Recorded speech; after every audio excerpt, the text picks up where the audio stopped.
ఖచ్చితంగా ములుగు జిల్లా కావాలని 100% చేసి తీరుతా అని చెప్పి నేను కేసీఆర్గా మీకు హామీ ఇస్తా ఉన్నా. 100% చేస్తాం. ప్రత్యేకమైన గిరిజన జిల్లాగా మీరు చందులాల్ గారిని 1,00,000 ఓట్ల మెజార్టీతో గెలిపించాలని నేను కోరుతా ఉన్నా. 1,00,000 ఓట్ల మెజార్టీతోని చందులాల్ గారిని మీరు గెలిపించండి. ములుగు జిల్లా చేసి మీకు బహుమానంగా ఇస్తా. ఒక నెల 15 రోజుల లోపల నేనే వచ్చి ఇనాగరేషన్ చేస్తా మీ జిల్లా కార్యాలయం అని చెప్పి నేను మనవి చేస్తా ఉన్నా. తప్పకుండా చేద్దాం. మీరు భౌగోళికంగా ఉంది, దూరం ఉంది. ఈ మనుగురు నుంచి ఇక్కడికి వస్తేనే ఇప్పుడు నాకు దాదాపు హెలికాప్టర్లోనే 20-25 నిమిషాలు పట్టింది. ఏమైంది? సంథింగ్ రా చూడండి, అర్జెంట్ చూడండి, హాస్పిటల్ పంపేయండి అర్జెంట్.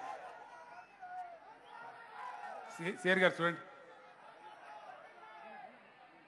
తొందరగా హాస్పిటల్ పంపేయండి. అదే జనం బాగా పొద్దున వచ్చింది, పెద్ద ప్రాబ్లం. సో తప్పకుండా మీ మనసులో ఉన్న కోరిక నేను నెరవేరుస్తాను. మీరు నా కోరిక కూడా నెరవేర్చాలని చెప్పి నేను కోరుతా ఉన్నా. మీ పోడు భూముల సమస్య బాధ్యత నాది. ములుగు జిల్లా ఎప్పుడో కాదు, డిసెంబర్లో ఎన్నికలు అవుతాయి. వీలైతే 26 జనవరికి ఇనాగరేషన్ కూడా చేసుకుందామని చెప్పి నేను మనవి చేస్తా ఉన్నా. ఎక్కడో ఆ ఏడాదికి చేస్తాం, 6 నెలలకు చేస్తాం కాదు, ఆ పద్ధతిలో ఏర్పాటు చేస్తాం. చాలా దూరం నేను వెళ్ళాలి.